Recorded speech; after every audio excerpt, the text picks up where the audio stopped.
Well, good morning. Dr. Pierce here. A little different environment. Usually when I talk to you, I'm sitting in a sterile studio talking about health issues. But I thought I'd do something a little different today. I thought I'd bring you along with me when I do one of my daily, well, not daily, but my rucks a couple times a week. I don't know if any of you know about rucking, but it's something I discovered about 7 months ago after I had open heart surgery. I had a valve deformity that needed to be repaired. So that was a fun experience. But what I found afterwards was a way in which I could start working on my health.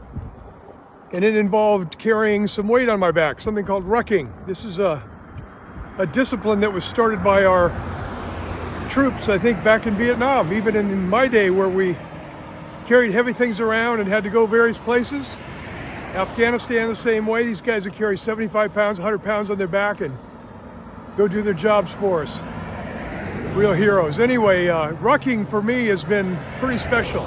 It's given me an opportunity to walk and work on my strength and work on my balance and work on my head. So welcome. I'm walking a 3.5 mile loop, which I do twice a week here near my home. I call it the Orchid Dip. We have a big dip that goes up and down. You can maybe see it up there. I'm walking down the bottom of the hill now, right by the traffic. Anyway, it's a good routine. It offers me an opportunity to exercise a bit and carry some weight on my back and enjoy some time to myself. I don't know if any of you know about rucking, but it involves the use of a backpack or a device to carry weight. I use a vest called an Ethos vest. Right here you can see this thing. I'm not a sponsor of them, but I like this vest a lot because it has various amounts of weight you can change whenever you go on your rucks. I carry 30 pounds with me, but if someone wanted to first start out, this is a great way to start because you can carry as little as 5 to 10 pounds. These things fit around your shoulders and upper back. And the thing I like about it is it really helps my posture because it forces me to keep my head back and my shoulders up, which strengthens those areas post-surgically. And also after 42 years of bending over patients, my back's getting a little tweaked. So this exercise routine really helps keep me under control in that regard. But anyway, you can see it's a vest that wraps around and it straps to my back over here. And it's secure. And boy, it really makes me work. A couple of accessories that I found that are really important for me when I ruck is a pair of trekking poles, walking poles. You may have seen these things before with people that do this, but they're pretty critical because when you're wearing these vests, you're really top heavy. And an older guy like me can lose his balance pretty easy. So instead of having 2 legs, this gives me 4. And the opportunity to not only support myself if I start to lose my balance, but to monitor my cadence as I walk. Anyways, a special technique for using those, you don't really grip them. You basically hold them lightly in your wrist and lean into the straps as you walk. So I'm not gripping and pulling.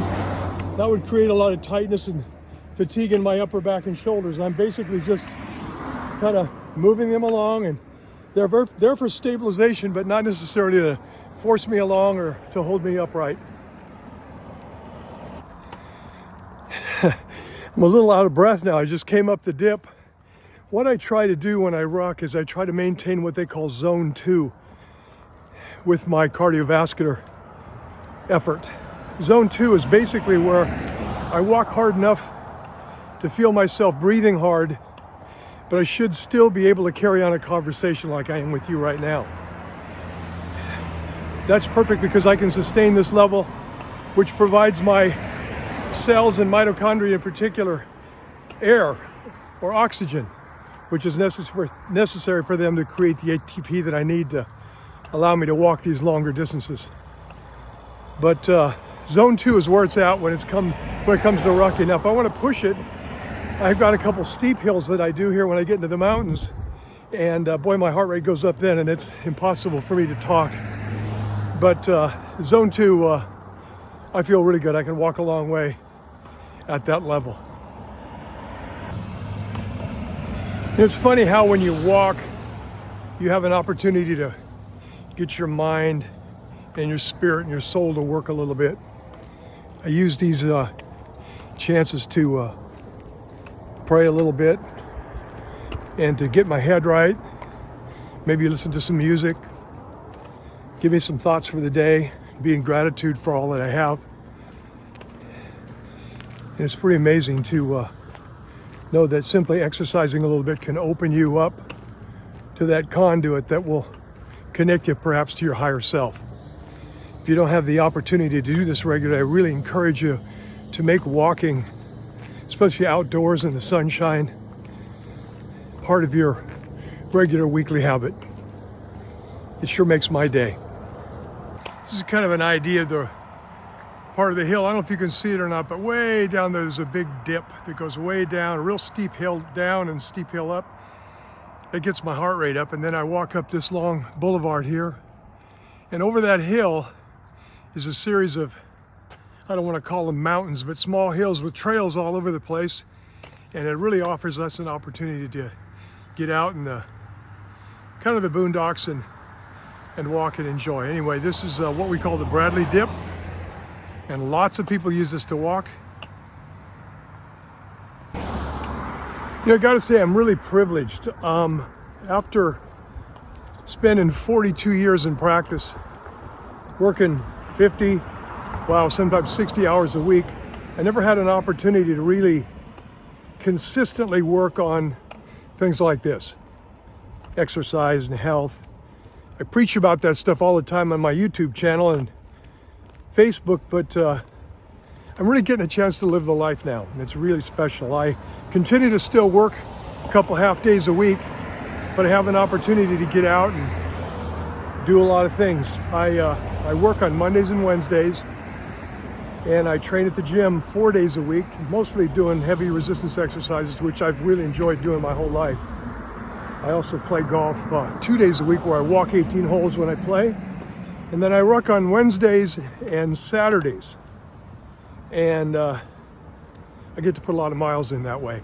Like I said earlier, it just gives me an opportunity to reset my mind and my spirit and practice what I preach. I enjoy this part of my day, as you can tell. And here again is the dip from another perspective. I'm starting to head down the other side as I head back to my truck. And I don't know if it looks very steep from this angle, but for a 73-year-old guy that's on the backside of what goes on in the world, it's a workout for me. Anyway, this is really a fun little place to go, and I don't know if you can see it or not, but there's someone way down there ahead of me doing the same thing. Well, if you've hung with me for this long, I want to thank you for your time. I wonder if I don't do these videos more for myself than for anybody else sometimes, but I appreciate the platform and the opportunity to share. Hopefully got something out of this, and perhaps if you've not thought about it, give Rucking a try.